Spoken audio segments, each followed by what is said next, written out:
이 단원에서는 테러리즘과 전쟁에 관해 논의하고자 한다.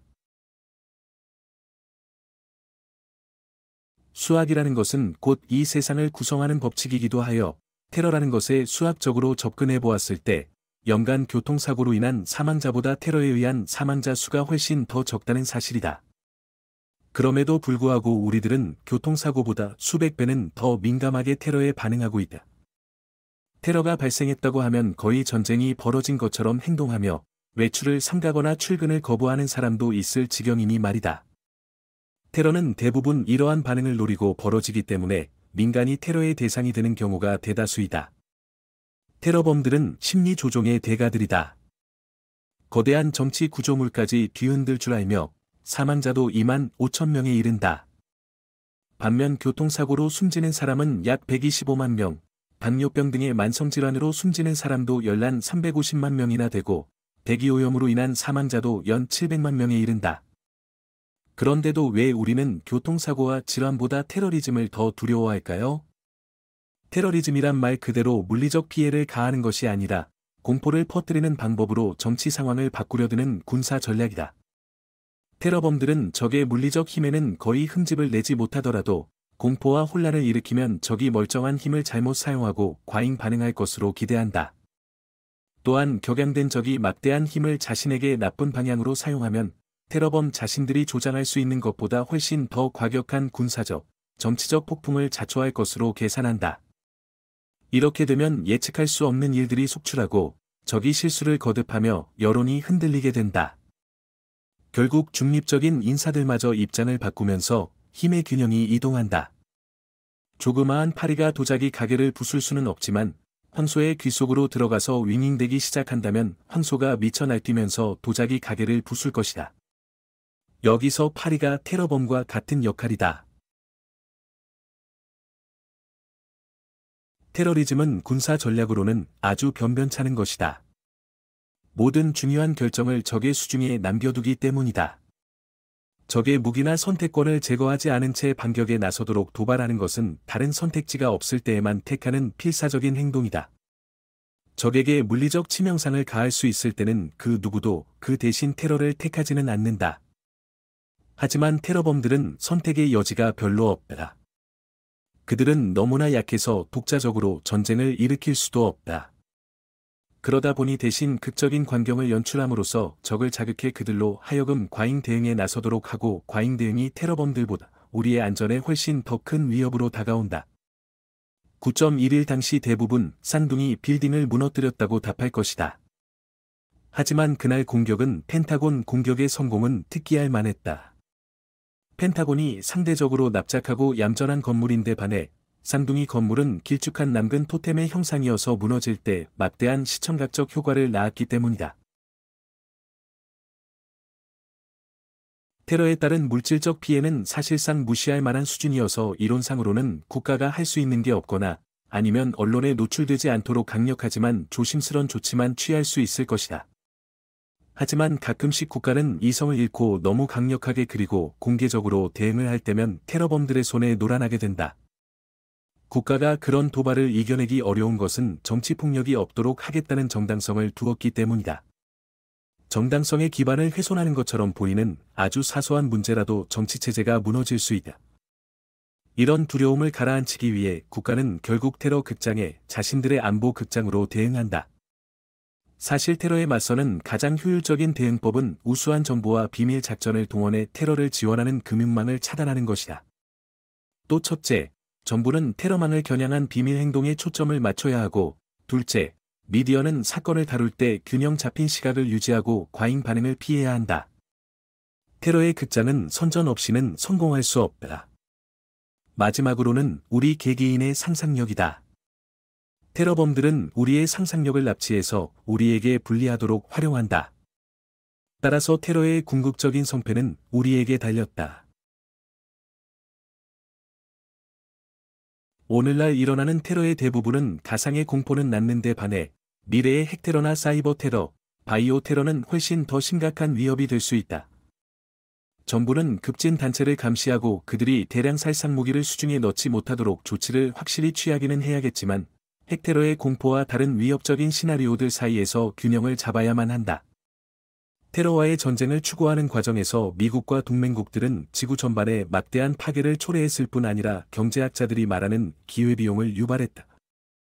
눈앞에 닥친 현실에서 우선순위를 정하기란 어렵다. 반면 사후에 다 알고 나서 우선순위를 되짚는 일은 너무나 쉽다. 우리가 모든 결과에 미리 대비하는 것은 불가능하다. 따라서 핵테러도 확실히 예방해야 하는 것은 분명하지만 그것이 인류의 의제에서 1순위가 될 수는 없다. 핵테러의 위협을 이론적으로 생각할 수 있다고 해서 그것을 일반적인 테러에 과잉 대응하는 명분으로 삼아서는 안 된다. 농업사회 초기에는 인간의 폭력으로 인한 사망이 전체 사망률의 15%까지 올라갔지만 20세기는 5%로 낮아졌고 지금은 1%에 불과하다. 지난 수십 년은 인류 역사에서 가장 평화로운 시기였다. 하지만 2008년 세계 금융위기 이후 국제 상황은 급속히 나빠지고 있다. 전쟁 도발이 다시 유행인데다 군비 지출 규모는 풍선처럼 부풀어 오르고 있다. 아시리아와 진나라 때부터 대제국들은 대개 폭력적인 정복을 통해 건설되다. 1914년도 마찬가지였다. 당시 모든 강대국들은 전쟁에서 승리한 덕분에 그만한 지위를 누렸다. 예를 들어 일본 제국은 중국, 러시아와의 전쟁에서 승리한 덕분에 지역 강국으로 부상했고 독일은 오스트리아, 헝가리 제국과 프랑스를 각각 전쟁에서 이기고 유럽의 맹주가 되었다. 미국이 강대국 지위에 오르는 데는 경제 사업뿐 아니라 군사 행동 덕도 톡톡히 봤다. 평화협정으로 미국의 이전 텍사스 병합까지 확정했다. 그렇기 때문에 1914년 미국과 영국, 독일의 엘리트들은 전쟁에서 이기면 어떻게 되는지, 얼마나 많은 것을 얻을 수 있는지 정확히 알았다. 세계 전쟁의 고리인 중동에서도 오늘날 지역 강국들은 전쟁으로 성공하는 법은 모른다. 이란은 오랜 이라크 전쟁의 혈투에서 아무것도 얻지 못했다. 그 뒤로는 모든 직접적인 군사 충돌을 피해왔다. 이스라엘의 경우 이스라엘이 지정학적 지위를 개선할 수 있었던 것은 전쟁에서 승리해서가 아니라 군사적 모험을 피한 결과였다.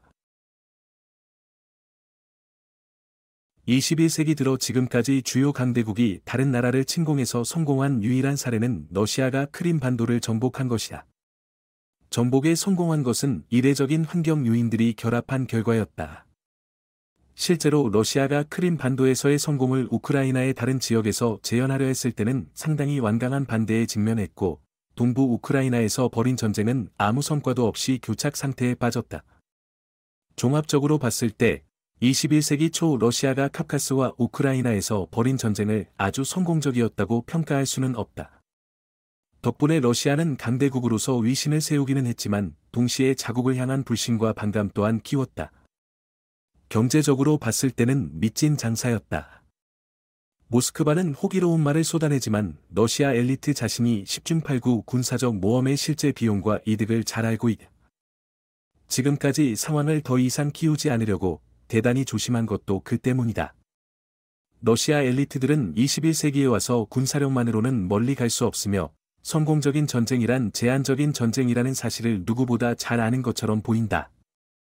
실제로 러시아의 관점에서 볼 때 최근 몇 년 사이에 취한 이른바 공격적인 행보는 새로운 글로벌 전쟁으로 가기 위한 포석이라기보다 노출된 방어벽을 보강하려는 시도였다.